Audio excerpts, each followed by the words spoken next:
23 Junie. Ons verkies om God in alles te behaag, met 'n gelukkige Sabbatdag van aanbidding en rus. 6 dae lank kan werk gedoen word, maar op die 7de dag is dit 'n dag van volkome rus.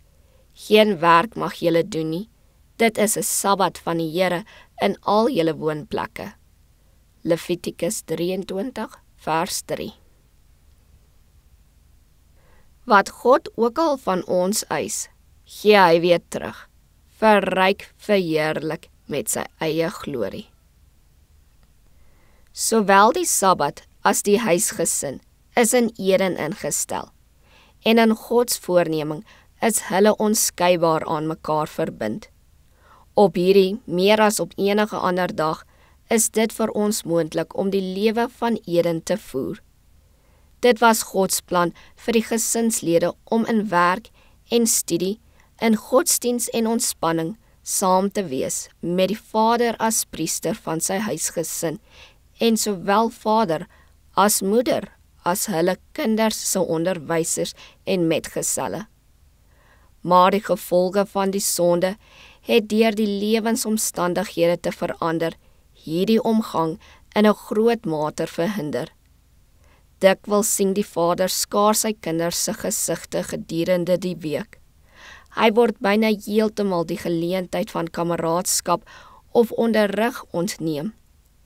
Maar Gods liefde het aan die vereiste van harde arbeid perke gestel. Oor die Sabbat plaas hy sy genadige hand. Op sy eie dag bewaar hy vir die gesin die geleentheid vir gemeenskap met hom, met die natuur en met mekaar. Aangesien die Sabbat 'n gedenkteken van skepingsmag is dit by uitstrek die dag wanneer ons God deur sy werke moet leer ken. Gelukkig die vader en die moeder wat Gods geskrewe woord aan hul kinders kan leer met illustrasies uit die oop bladsye van die boek van die natuur, wat onder groen bome in die vars skoon lig kan saamkom om die woord te bestudeer en tot lof van die Vader om hoog te sing. Met sulke deelgenootskap kan ouers hul kinders aan hul harte bind en sodoende aan God, deur bande wat nooit verbreek kan word nie.